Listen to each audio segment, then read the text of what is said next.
She sweetened the master's feast with Nightshade. That much is certain, because his body collapsed before the final blessing, and his tongue turned the color of dusk. On a low-country plantation where the kitchen smells of lye and syrup, a mute servant girl stirs pots no one else dares to taste. Weeks later, another man dies, his bowl untouched, his lips blackened, and still no one speaks her name aloud. But when the lily pond freezes over and something wrapped in oilcloth surfaces from the stones, the hush breaks. What kind of justice, brews slow and bitter, served only to the men who deserve it? If you would like me to continue creating stories so that this history, which is not taught in schools, is not forgotten, please subscribe to this channel. Write in the comments where you're watching from. The chapel's oak plank walls held the mingled scents of Virginia tobacco and freshly pressed linens as sunlight streamed through the wavy glass windows. Master Amos McCrae's commanding presence drew every eye in the room as he settled into his carved maple chair at the head of the long pinewood table. The autumn air hung heavy with the promise of rain, but inside, the atmosphere was warm with the steam of fresh dishes and murmured prayers. "Let us thank the Lord for this bounty," McCrae intoned, his voice carrying to the furthest corner where Dr. Hiram Beeman sat observing the proceedings, medical ledger tucked beneath his worn broadcloth sleeve. The gathered congregation, mostly local planters and their wives, bowed their heads in practiced unison. Annis moved like a shadow among them, her steps silent on the wooden floors as she presented each dish with practiced grace. Her green ribbon caught the light as she placed the candied parsnips before Master McCrae, her eyes carefully lowered, her movements precise and measured. "These parsnips," McCrae announced, helping himself to a second portion, "are truly the Lord's blessing upon our table." He smiled broadly at the assembled guests, fork raised in emphasis. Several heads nodded in appreciation. The change came gradually at first, so subtle that only Dr. Beeman, with his practiced eye, noticed the slight tremor in McCrae's hand as he reached for his water glass. Then the planter's words began to slur, his typically robust voice growing thick and uncertain. "As I was say." McCrae's fork clattered against fine china. His face flushed deep red, then rapidly drained to an ashen gray. His tongue, visible as he gasped for air, had taken on an unusual slate-like color. "Master McCrae?" Reverend Calhoun half rose from his seat, his black coat catching the light. Dr. Beeman was already moving, his ledger forgotten on the pew as he rushed forward. McCrae's eyes had gone glassy, reflecting the chapel's ceiling like murky pond water. His breathing came in wet, labored gasps. "Clear the table," Beeman commanded, pressing his fingers to McCrae's neck. The pulse fluttered erratically beneath his touch. "This appears to be his heart. We must get him prone immediately." The assembled guests scattered back from the table in a rustle of silk and wool. 2 field hands were summoned to carry McCrae's rigid form back to the manor house, while Reverend Calhoun led the gathering in urgent prayer. But Dr. Beeman's clinical mind was already cataloging details that didn't align with a simple cardiac episode.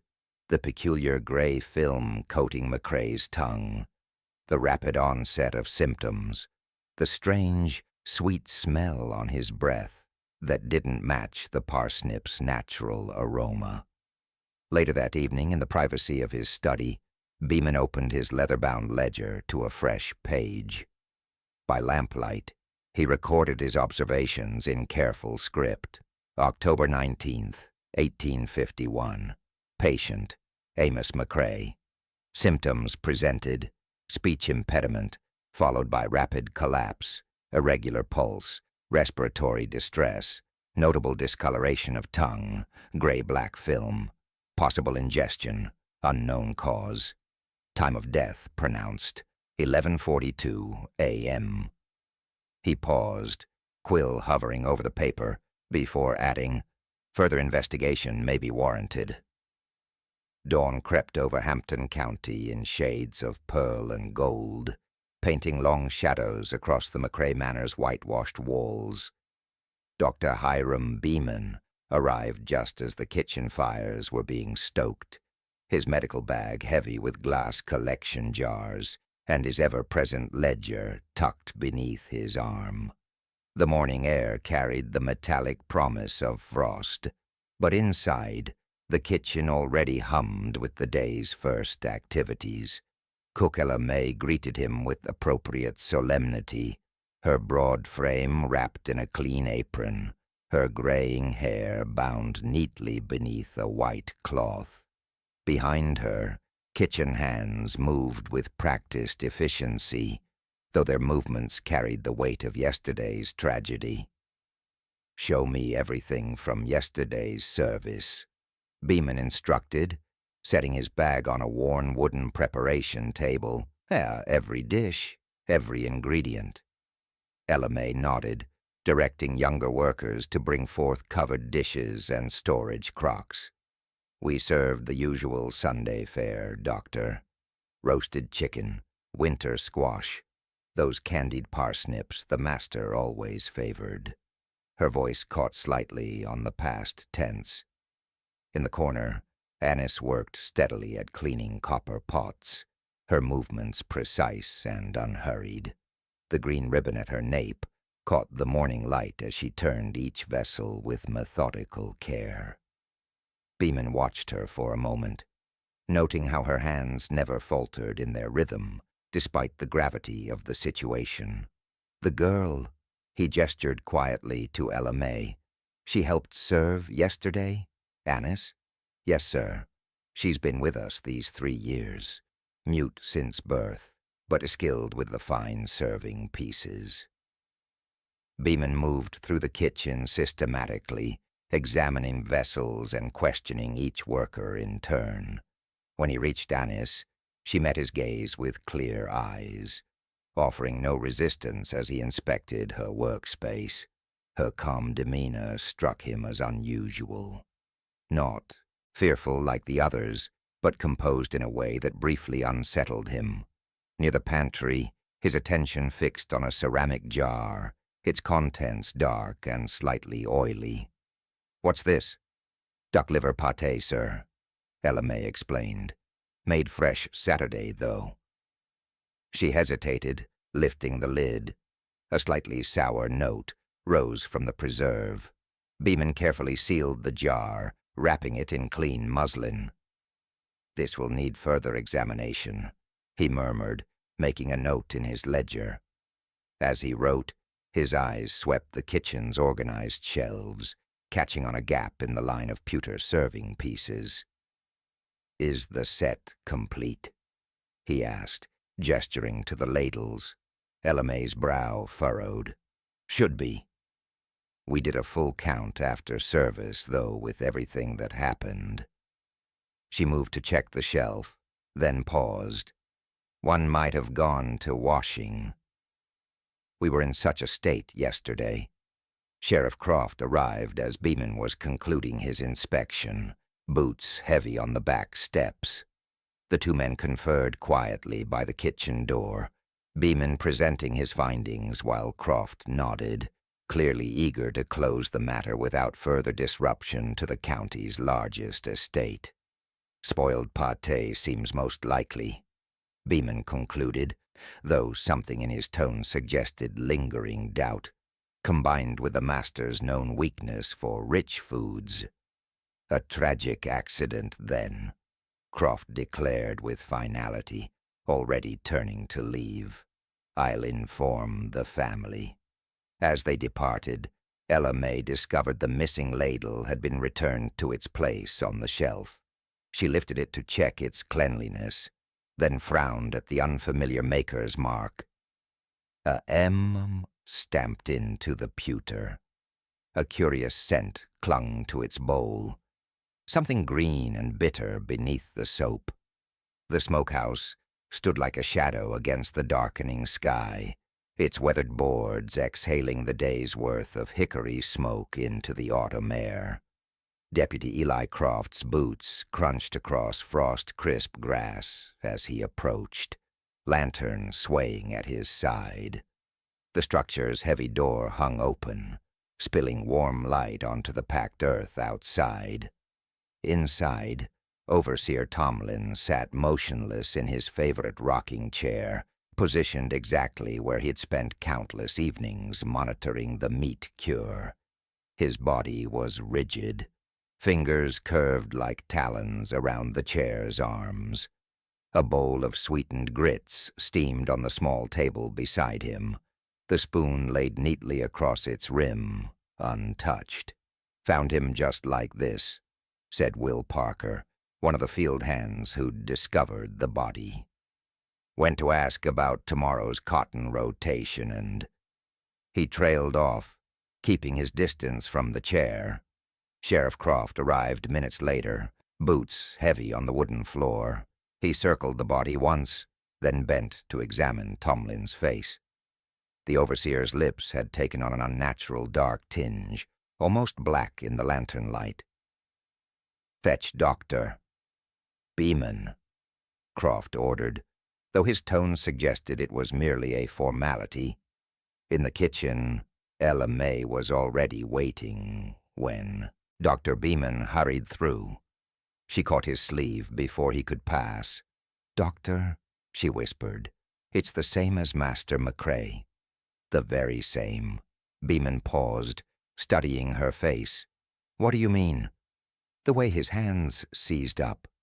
The color of his mouth." She glanced toward the door. "I saw him before they took him away." Just like the master at Sunday dinner. The doctor found the scene exactly as reported. He opened his ledger, comparing notes from 3 days prior. The similarities were undeniable. The rigidity of the limbs, the blackened lips, the peculiar gray film on the tongue. But when he tried to point these details out to Sheriff Croft, the older man waved him off. Man's heart gave out, plain and simple. Croft declared. Too many spirits, too little sense to come in from the cold. From the doorway, Reverend Calhoun cleared his throat. He'd arrived with 2 church elders, their faces grave in the lamplight. "Perhaps," the Reverend suggested quietly, "we might avoid unnecessary speculation. The Macabre estate has suffered enough this week." Dr. Beeman's hand tightened on his ledger. "But the symptoms are best kept to your private records." One of the elders cut in smoothly. "We wouldn't want to burden the community with unfounded concerns." As the men spoke, young Deputy Eli Croft moved closer to the chair, his sharp eyes taking in every detail. He noticed something half hidden beneath the table. A simple birchwood spoon, dropped or discarded. When he picked it up, he found a single notch carved into its handle. He recognized it immediately. He'd seen it used countless times to serve Master Macrae's private meals, always delivered by "Deputy." His father's voice cut through his thoughts. "Help me move the body. We'll need to prepare a statement for the county record." The spoon disappeared into Eli's pocket as the men began their grim work. Outside, darkness settled over the plantation like a shroud, and somewhere in the distance a dinner bell told the end of another day at Macabre Manor.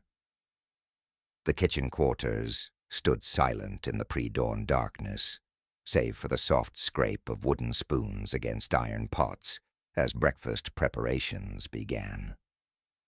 Lucy and Martha, 2 of the younger kitchen girls, stirred porridge over the hearth when heavy boots echoed on the back steps. Gideon McCrae's tall figure filled the doorway, his Atlanta-tailored coat catching the lamplight. Behind him, two unfamiliar men waited in the shadows. Without greeting or explanation, he pointed at Lucy and Martha. "These two, take them," the girls froze, spoons suspended mid-stir. Before anyone could speak, the men stepped forward, rough hands closing around thin arms.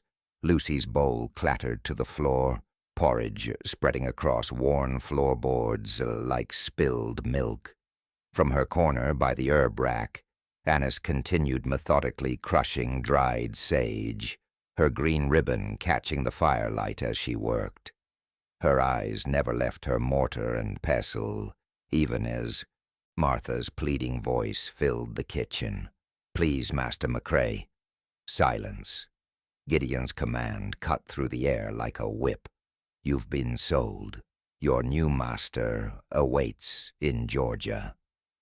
The girls were gone before the sun touched the horizon, leaving behind half-prepared breakfast and questions no one dared to voice. When Sheriff Croft arrived later that morning, drawn by whispers from the quarter, Gideon was ready with papers in hand. "A legitimate sale," he explained, spreading documents across his brother's old desk. "Signed and witnessed. Times are difficult, Sheriff. We must all make adjustments." Croft studied the bill of sale, noting the Georgia buyer's name and location. Something in the too-neat script made his neck prickle. "And the girls went willingly?" "Their property, Sheriff. Their willingness is irrelevant." Later that afternoon, Dr. Beeman cornered Gideon near the chapel, his medical bag heavy with recent notes about Tomlin's death. 2 deaths in a week, and now 2 girls vanished. "This requires explanation, sir." Gideon's smile never reached his eyes. "Your concern for my household management is noted, Doctor, but perhaps your energies would be better spent attending to your regular patients." He turned toward the chapel door, then paused. "Unless, of course, you'd prefer to seek employment elsewhere." Inside, Reverend Calhoun was arranging hymnals, his new black coat still stiff with merchant's starch. He looked up as Gideon entered. "Troubled times test us all, Brother McCrae. The Lord sometimes finds it necessary to prune the tree for righteousness." That evening, as Sheriff Croft made his final rounds, something caught his eye near the smokehouse water basin. Half buried in the mud lay a length of green ribbon, knotted in an unusual pattern, 3 loops interwoven with a 4th, pulled tight against itself. He'd seen similar knots on sailing vessels during the war, but never in a house servant's work. He turned the ribbon over in his weathered hands, remembering the identical green band that always graced Annis's neck. But this knot was different from the simple bows the housemaids were taught to tie. This was something older, something learned elsewhere. The sheriff tucked the ribbon into his vest pocket, his thoughts turning to the Georgia Manifest he'd reviewed that afternoon, where no record of any new slaves matched Gideon's bill of sale. Above him, the quarter's windows glowed with lamplight, and somewhere in the darkness, an owl called out its lonely vigil. A bitter wind cut across the McCrae plantation as Jonas pulled his threadbare coat tighter, his fingers already numb from the cold. The 13-year-old field hand had been tasked with clearing the ornamental lily pond's drainage pipe before the promised freeze could burst it. Ice had already begun forming along the pond's edges, thin sheets that crackled under his touch. Best hurry. Cook Ella May had warned him. Storms coming fierce tonight. Jonas knelt in the frozen mud, reaching into the stone-lined drain with a long metal rod. The tool scraped against something solid, lodged deep within. He pressed harder, feeling resistance. Not ice. Something else. A flash of movement caught his eye. Through the kitchen window, he glimpsed Annis methodically crushing herbs with her brass mortar, that ever-present green ribbon at her neck. She paused, as if sensing his gaze, but didn't look up. Jonas returned to his task, working the rod back and forth. The blockage suddenly gave way, bringing with it a small bundle wrapped in oilskin, no bigger than his fist. Dark water gushed around it, carrying dead leaves and silt. He lifted the package, heavy despite its size.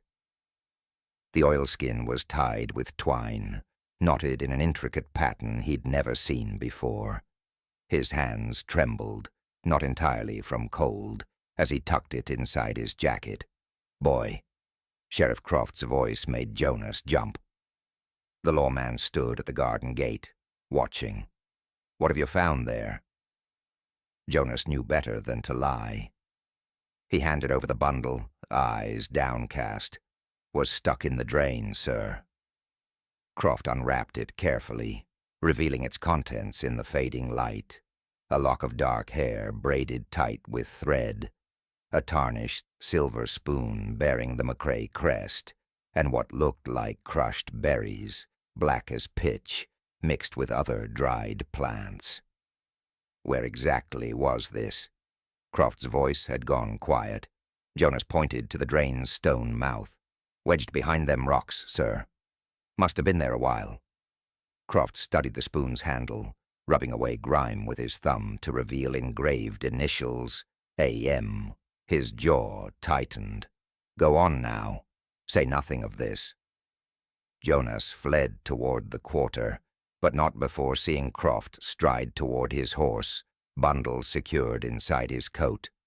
Through the kitchen window, Annis's workspace stood empty, though her mortar still sat on the counter, filled with half-ground herbs. By midnight, Croft had carefully documented the bundle's contents and sealed them in a strong box bound for Charleston. His letter to Circuit Judge Elroy Taft detailed the circumstances of its discovery, connecting it to his earlier reports about Macrae's death and the subsequent incidents. The stagecoach departed at dawn through thickening snow. Weeks passed with no word from Charleston. Winter storms had blocked the roads, delaying mail across 3 counties. When Ella May went to wake Annis for breakfast duty one bitter morning, she found an empty cot, still made from the night before. The girl's small trunk remained locked beside it, but Annis herself had vanished like morning frost. It took 3 men to break open the trunk's iron hasp.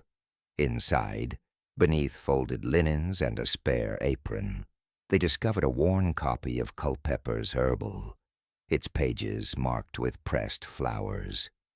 Between the chapters on medicinal uses and poisonous plants, dried sprigs of deadly nightshade lay flat and black as judgment. Sheriff Croft added the book to his growing collection of evidence, wondering if Judge Taft's response would ever arrive through the endless winter storms. The Charleston Mercury's typesetting room hummed with activity as morning light filtered through its grimy windows. Lead toip clinked against wooden cases while the steam press thundered in the adjacent room. Elias Brooks adjusted his wire-rimmed spectacles, his fingers moving methodically over the day's obituaries. A fresh stack of proofs landed on his desk, dropped by Jimmy, the printer's boy. "Mister, Harrison wants these set by noon," the boy said, already turning away. Elias nodded, though his attention had caught on something else. A notice from Barnwell County that made his hands go still. He read it twice, then a third time. Sudden passing of Reverend John Shaw. August 9th, 1852. Barnwell County. The community grieves the unexpected loss of Reverend John Shaw, found deceased in his study following Sunday services. Dr. Marcus Whitfield reports symptoms consistent with apoplexy, noting unusual discoloration about the mouth and evidence of seizure. The Reverend's widow, Mrs. Eleanor Shaw, recalls his last meal was a bowl of sweetened porridge prepared by their newly hired servant girl, described as mute and of light complexion, who departed shortly after without collecting her wages. Among items left behind was a pewter serving ladle bearing an unfamiliar family crest. Below the text sat a detailed woodcut illustration of the ladle, its handle adorned with an intricate design Elias recognized instantly. His fingers trembled as they traced the familiar pattern, the same crest he'd polished countless times as a boy in the Macabre kitchen, before the war granted him freedom. The memory surfaced sharp and clear, Annis standing at the great hearth, that green ribbon always at her throat, stirring Master Macrae's private bowl with just such a ladle. The way she'd move through the kitchen like a ghost, never speaking, always watching. Elias glanced around the typesetting room. No one paid him any mind as he pulled a fresh sheet of paper from his desk. His penmanship was careful, measured, skills hard-won in secret night lessons.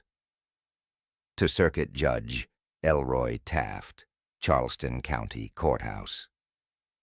Sir, I write regarding the death of Reverend Shaw in Barnwell County, as reported in today's Mercury. The ladle pictured bears the Macabre family crest of Hampton County. Having worked those lands before the war, I recognize it with certainty. This may connect to the passing of Master Amos Macabre and subsequent deaths at that estate in autumn last. Dr. Beeman's testimony might confirm similar circumstances. I remain anonymous by necessity, but trust you will investigate this matter. With respect, a concerned citizen. Elias sealed the letter with a drop of candle wax. During his lunch hour, he walked to the courthouse and slipped it into the external mail slot, where it landed with a soft thud. That afternoon in his chambers, Judge Taft broke the seal. He read the letter twice, then pulled Dr. Beeman's original case notes from his files.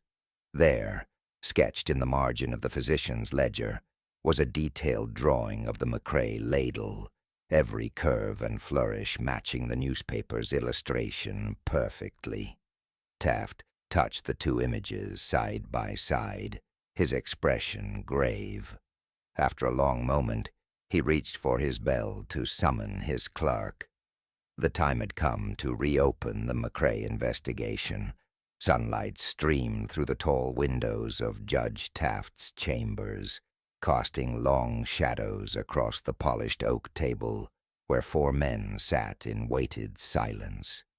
The summer heat pressed against the glass, but inside, a different kind of pressure built as evidence accumulated before them.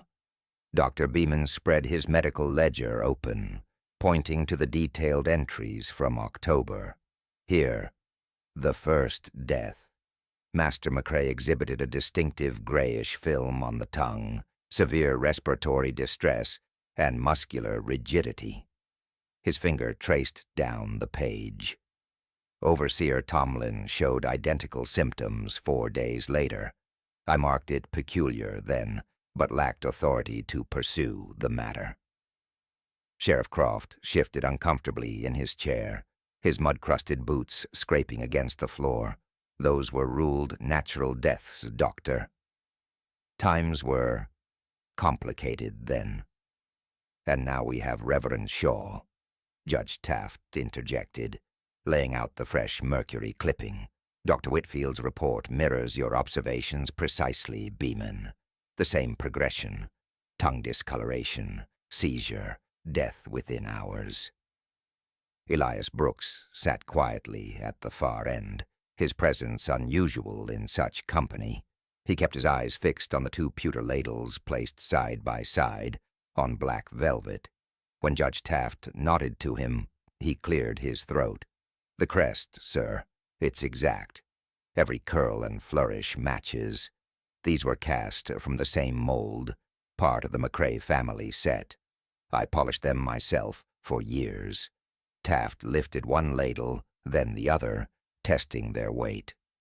Same gauge, same wear patterns on the handles. The one from Reverend Shaw's residence is newer, but unmistakably Macabre manufacture. He set them down with deliberate care. And our suspect moved between all three locations. Dr. Beeman pulled a small glass vial from his coat. Inside, dried purple-black berries rattled. "Found these preserved in the bundle from the drainpipe. Nightshade, fatal in small doses, produces exactly these symptoms when properly prepared." Sheriff Croft's weathered face had grown pale. "You mean to tell me that quiet girl, that mute kitchen servant, has killed at least 3 men?" Taft finished. "Possibly more we haven't connected yet." "The pattern is clear, gentlemen. This goes beyond county jurisdiction now." He pulled a fresh sheet of parchment from his desk, dipped his pen, and began writing in firm strokes. "By authority of the state of South Carolina, I hereby issue a warrant for the arrest of the woman known as Annis, formerly of the Macabre estate." He looked up at Sheriff Croft. "I want your best deputies. Track every church, every kitchen between here and Columbia. She's using the preacher's circuit as her path." "Yes, sir." Croft straightened, some of his old authority returning. "I'll put my son Eli in charge. He's got the best tracking skills in 3 counties. Taft nodded, then turned to his clerk, who stood ready by the door. "Prepare a notice for the Charleston Daily Courier. Include her description. Light-skinned female, age approximately 20, mute, wearing a green silk ribbon at her throat. Note her precise posture and kitchen skills. Those details matter. Mark it, runaway and wanted for murder, with a $20 reward." The clerk hurried out as Taft gathered the evidence, the ladles, the berries, the physician's notes, and Elias's letter.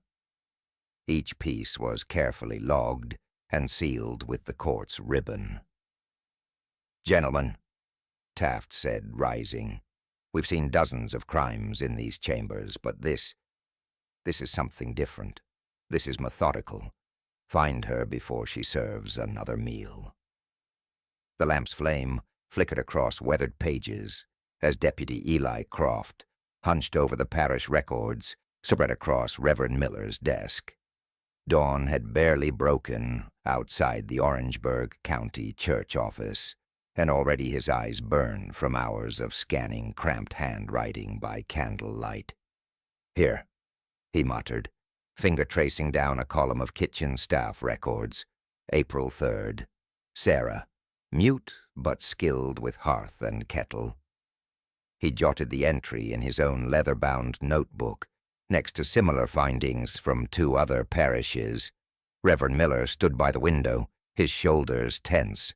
That was when Brother Thompson managed our kitchen, before his unfortunate passing. Eli looked up sharply.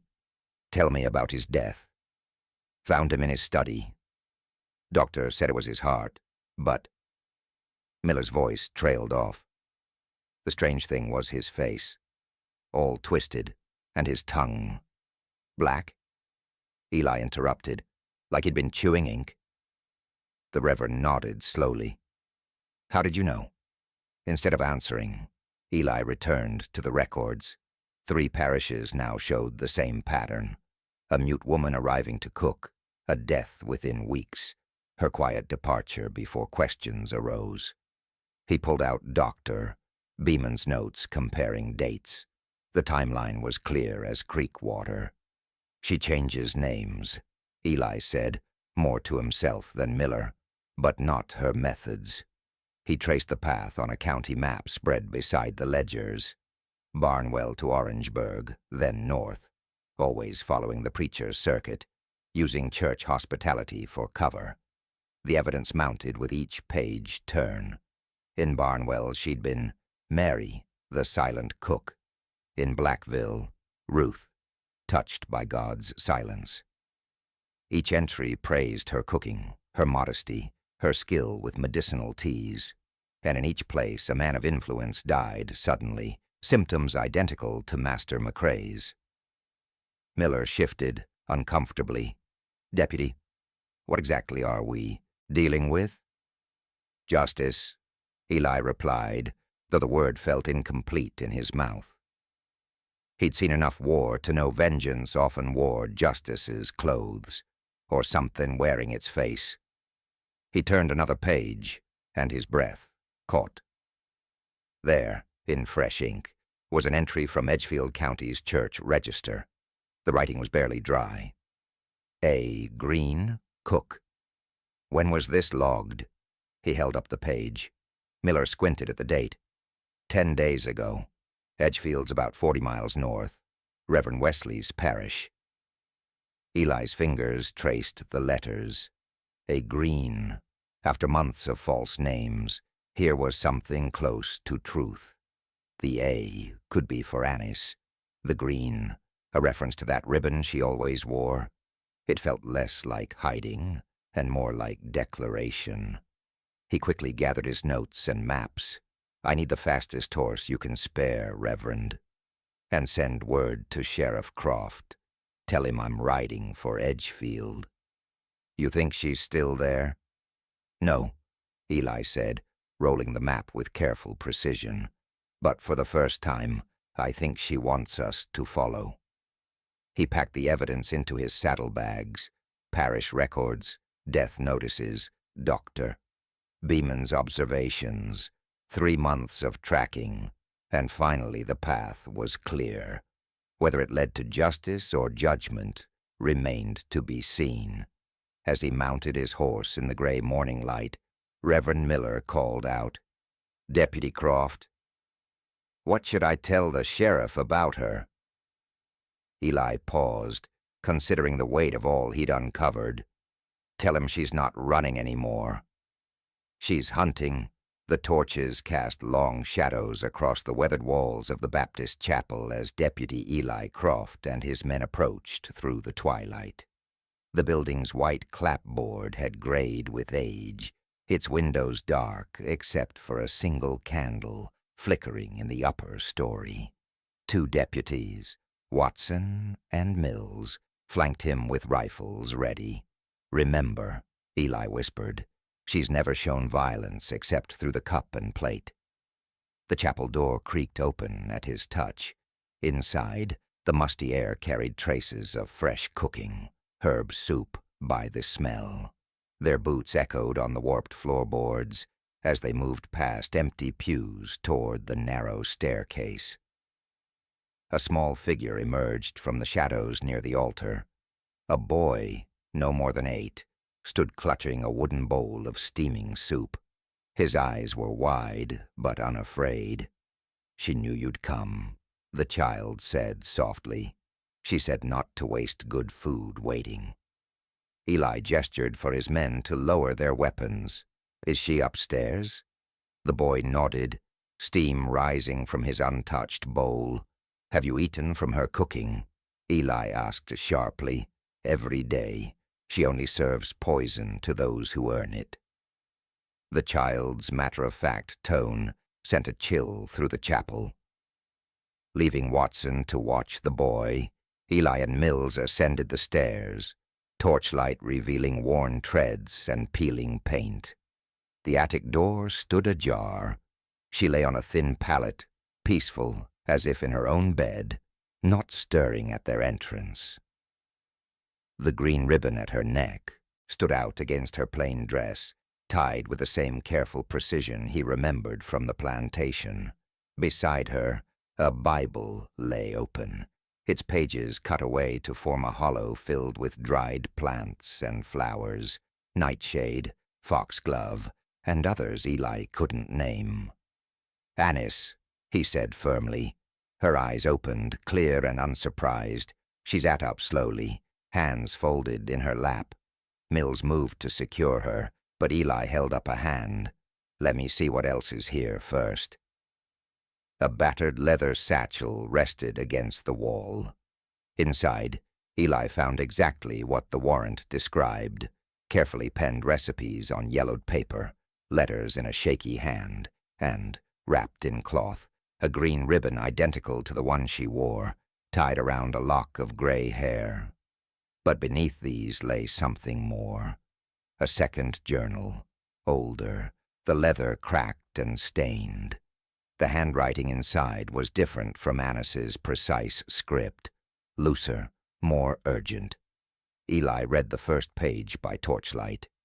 "My daughter, there are secrets passed from mother to daughter in these kitchens, ways to balance scales when law and God look aside, when masters and ministers claim ownership of flesh and soul." The words trailed into recipes, but not for feast day cakes or Sunday roasts. These were darker instructions, measurements of justice served cold in cups and bowls. Eli closed the journal and looked at Annis. She hadn't moved, her gaze steady on his face. "Stand up," he said quietly. "You'll need to come with us." She rose without resistance, smoothing her skirts with practiced grace.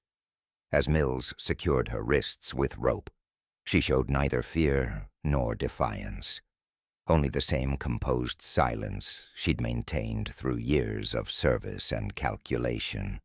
The boy still stood at the foot of the stairs, bowl now empty, as they led her down. She paused beside him, and for the first time since the raid began, her lips moved. No sound emerged, but the child nodded as if hearing every word. Eli gathered the evidence, the Bible, the satchel, both journals, and led his prisoner out into the gathering dark. The chapel loomed behind them, its secrets finally laid bare by torch and testimony. The morning sun filtered through the tall windows of Judge Taft's chambers, catching dust motes that danced above the leather-bound journal spread before him. The pages carried the musty scent of years sealed away, tinged with traces of kitchen herbs and cellar earth. Dr. Beeman sat rigid in a high-backed chair while Deputy Croft stood near the door, his hat clutched in weathered hands. Taft cleared his throat and began to read, his measured voice giving weight to each written word.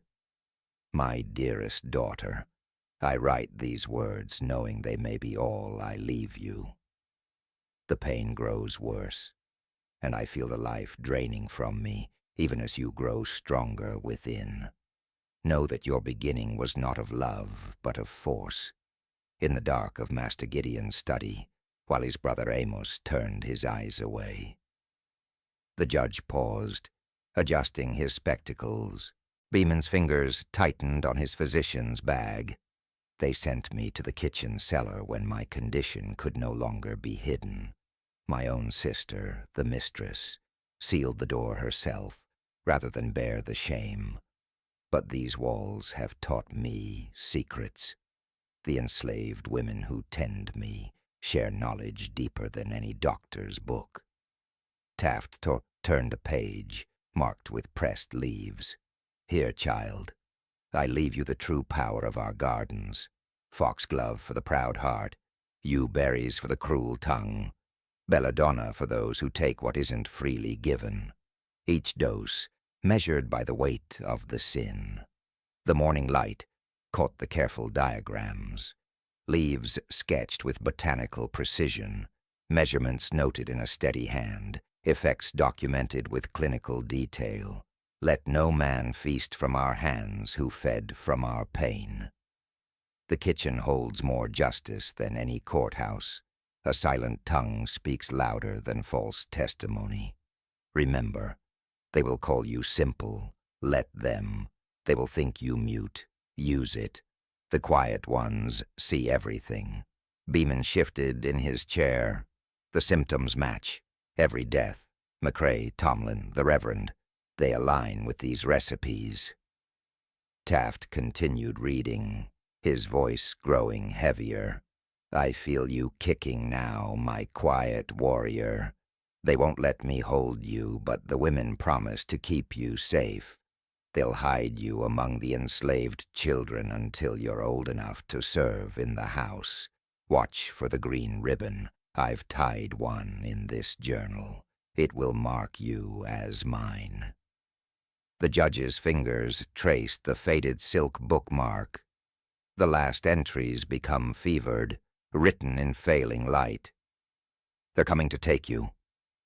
I hear them on the stairs. Remember your mother's truth. Every feast is judgment. Every cup holds consequence. Serve them what they deserve. And Gideon must.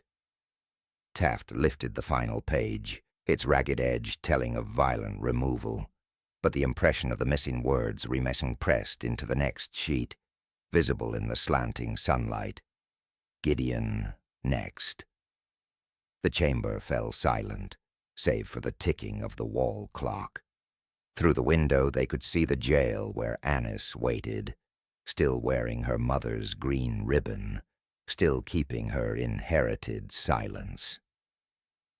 Well, gentlemen, Taft said, closing the journal carefully, I believe we now understand the true measure of this case. The noonday sun bore down on Charleston's courthouse, its white columns casting sharp shadows across the gathering crowd. Inside, the heart pine floors creaked under the weight of society's full spectrum. Wealthy planters in pressed linens, clergymen in dark coats, and freedmen standing quietly along the back wall. The air hung thick with tobacco smoke and late summer heat. Annis sat at the defendant's table, her wrists bound but her spine straight as a chapel candle. The green ribbon at her neck seemed to catch every stray beam of light. 2 armed deputies flanked her, hands resting near their pistols, though she hadn't moved since being led in. Dr. Beeman approached the witness stand first, his medical ledger clutched against his waistcoat. The symptoms were consistent across all victims. He testified, voice steady, as he adjusted his spectacles. Darkened tongue, rigid extremities, accelerated heart failure. In my 30 years of practice, I've never seen this precise constellation of effects from natural causes. He opened his ledger, pointing to detailed sketches of plant specimens found in Annis's possession. Foxglove, nightshade, yewberry, all precisely measured, all lethal in the correct doses. The Widow Shaw followed, her black mourning dress rustling as she took the stand.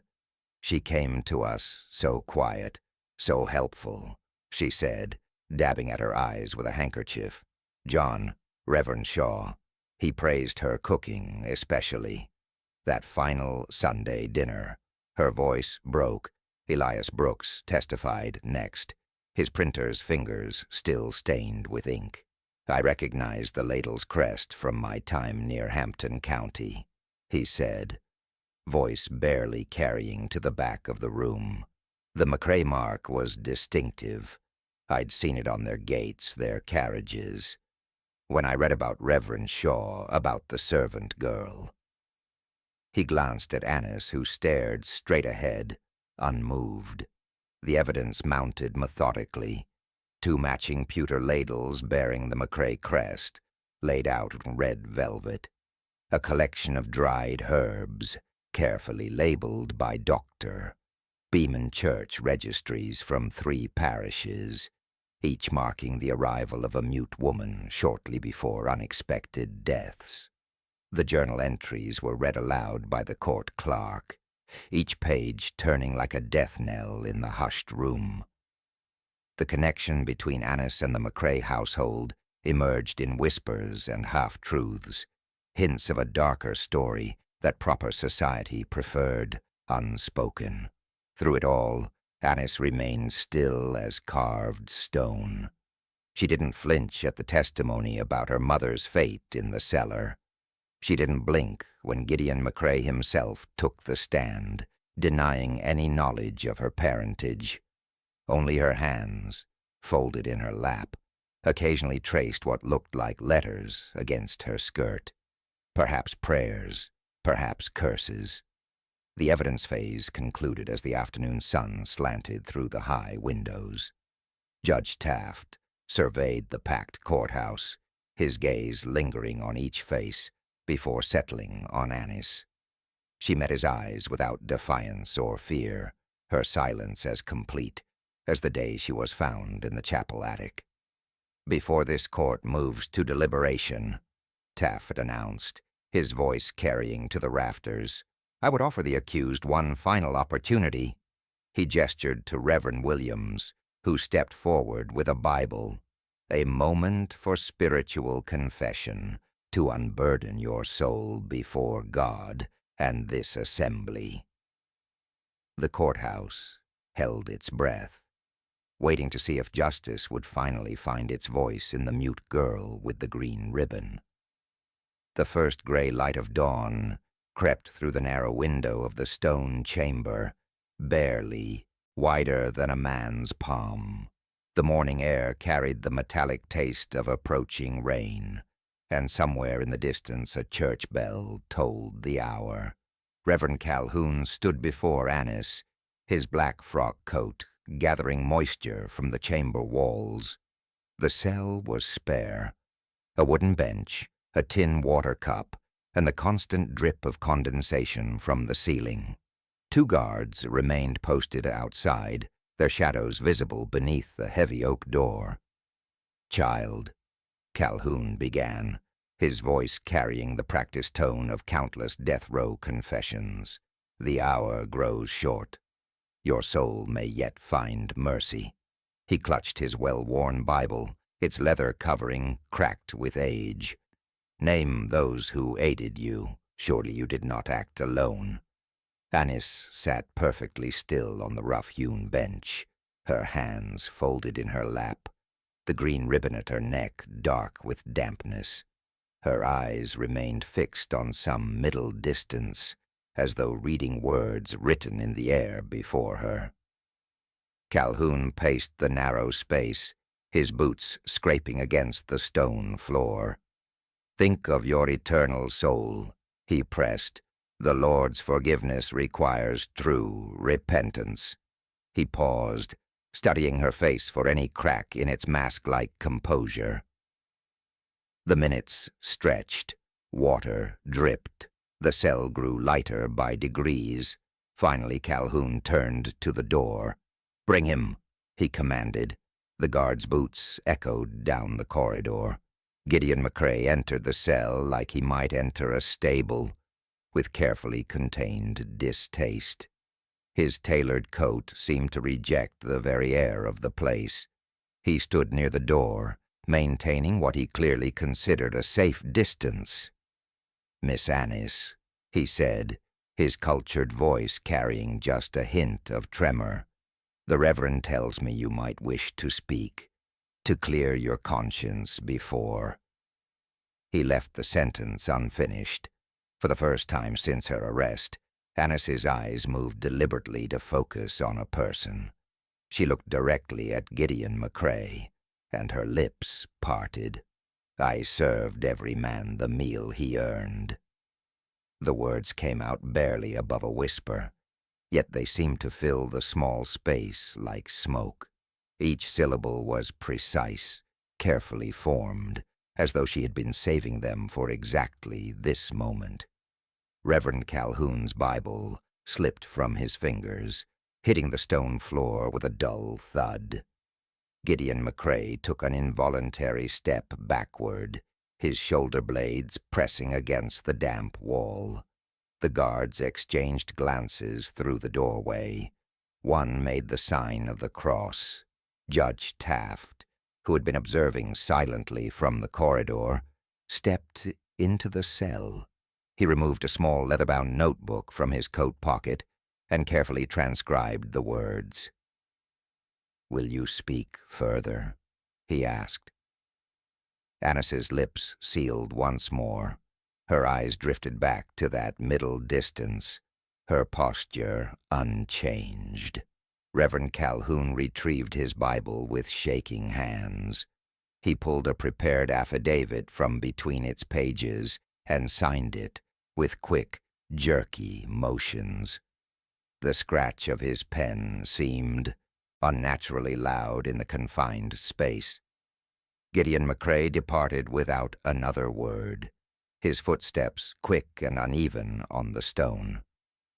Judge Taft accepted the affidavit from Calhoun, noting the Reverend's pallor as their hands briefly met. He added it to his notebook, then sealed both documents with red wax and his signet ring. The morning light had strengthened, casting distinct shadows now. The church bells tolled again, marking the advance of time toward the appointed hour. A thin mist rose from the Ashley River as the first hint of dawn colored the eastern sky. The gallows stood as a dark silhouette against the gray morning, its fresh-cut pine boards still bleeding sap in the humid air. 4 freedmen huddled near the river's edge, their heads bowed in quiet prayer.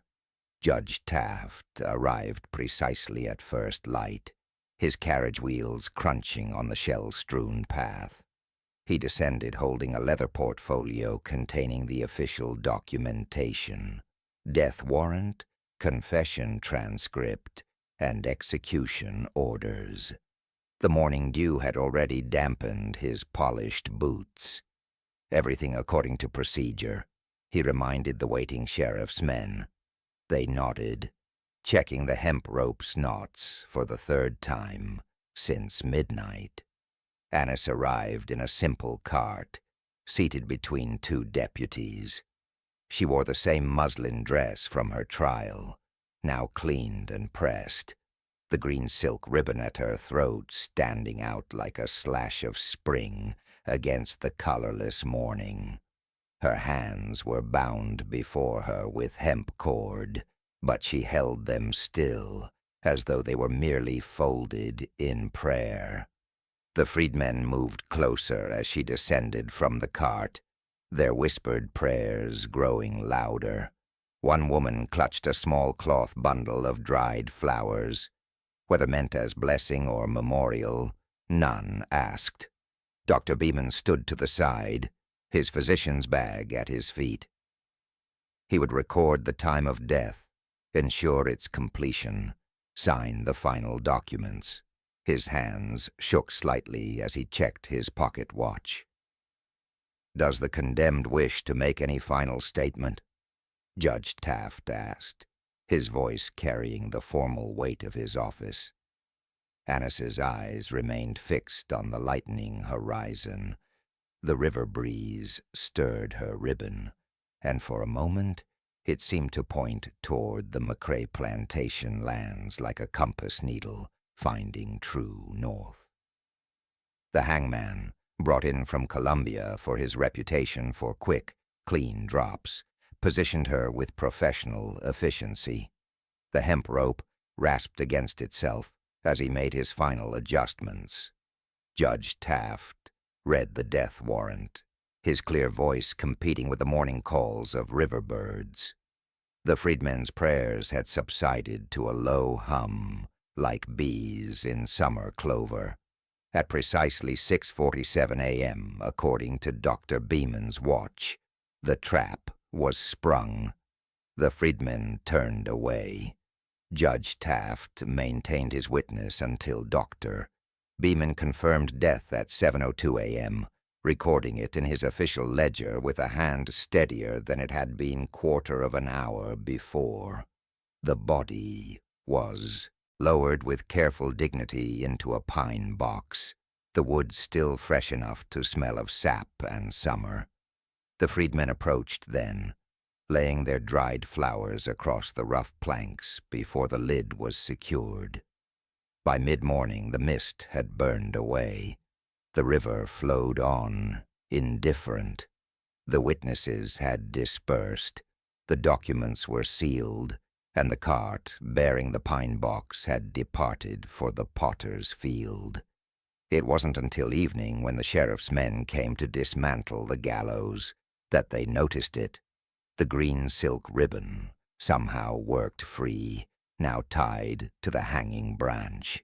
It fluttered in the river breeze like a strange pennant, or perhaps a marker. None of the men would touch it.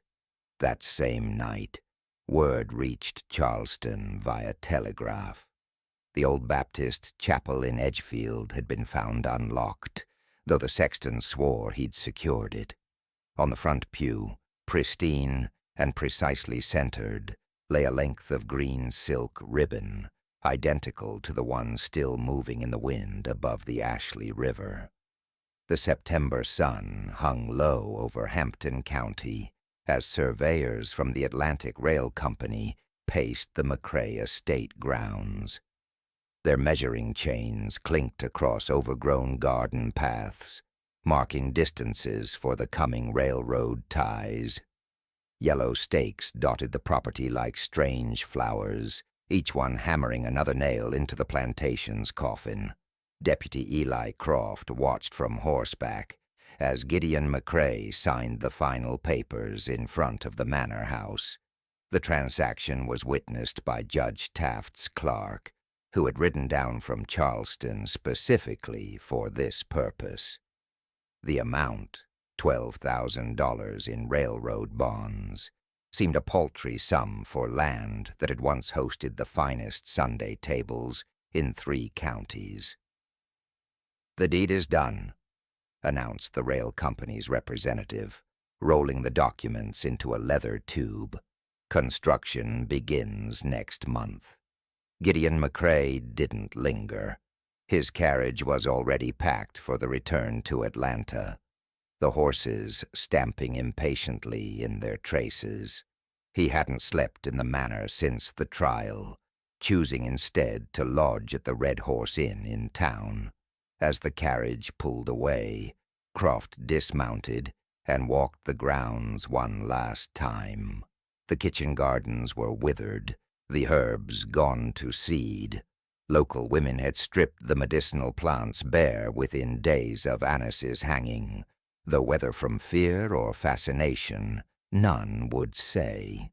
In the market square that morning, Croft had overheard whispered conversations about the poison cook, how she had delivered judgment through carefully chosen herbs, each meal a verdict carried out with botanical precision.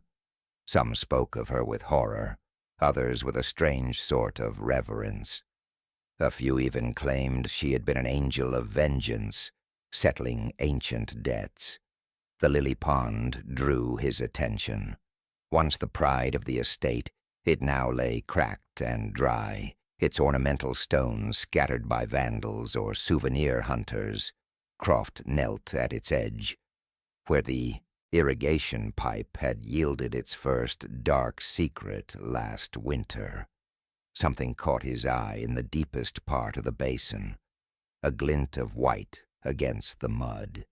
Using his knife, he carefully excavated what proved to be another oilskin package, smaller than the first but wrapped with the same careful precision. Inside, he found 2 cotton name tags, the kind sewn into house servants' clothes. They bore the names of the kitchen girls who had been sold to Georgia, the ones whose sale records had never surfaced. The tags were stained with what looked like rust, or perhaps old blood. Croft tucked the evidence into his coat pocket. As he straightened, a movement caught his eye. An old freedman watching from the kitchen doorway.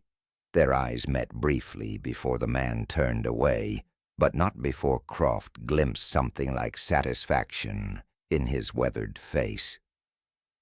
Back in town, Croft stopped at Reverend Calhoun's house to report his finding. The preacher wasn't home, but his housekeeper allowed Croft to leave a note in the study. As he placed it on the desk, a leather-bound ledger lay open nearby. The most recent entry, written in Calhoun's precise hand, read simply, "She did not act alone." Monday morning arrived with a thick fog that clung to Charleston's cobblestones. Judge Elroy Taft sat at his mahogany desk, the case files of Hampton County's Poison Cook spread before him like fallen autumn leaves. His thin cigars had burned down to stubs as he worked through the night, preparing the documents for permanent archival. The courthouse was empty, save for the scratch of his pen and the distant toll of St. Michael's bells marking 5 o'clock. Morning light had barely begun to seep through the leaded windows, casting long shadows across the floor. Taft's fingers, stained with ink, moved methodically through the stack. Physician's notes, witness statements, inventory lists of found herbs. Each document told its part of the story, each piece fitting together like a dark puzzle. But as he reached for Reverend Calhoun's sworn affidavit, the final testament recording Annis's words, his hand met empty air. He frowned, shuffling through the papers again. The judge's precise organizational system made any missing document immediately apparent. Where page 37 should have been, he found instead a clean cut in the binding thread, as if made by a sharp blade. Taft pulled his reading lamp closer, examining the cut. No rough edges, no torn paper. This was deliberate work, done with a steady hand. The removal was recent, too. The exposed thread hadn't yet gathered dust. "Roberts," he called out to his clerk, before remembering the early hour. He was alone with this discovery. Rising from his desk, Taft crossed to the document registry by the door. His finger traced down the ledger's columns until he found it. Calhoun Affidavit, received September 2nd, 1852. But below that, in different ink, Reverend Calhoun departed parish duties September 4th, current whereabouts unknown. The judge returned to his desk, pulling out his personal correspondence. 3 letters from Edgefield County confirmed it. The Reverend had vanished the day after Annis's hanking. His quarters at the parish house were found empty, his books and clothes still in place. Only his writing case was missing.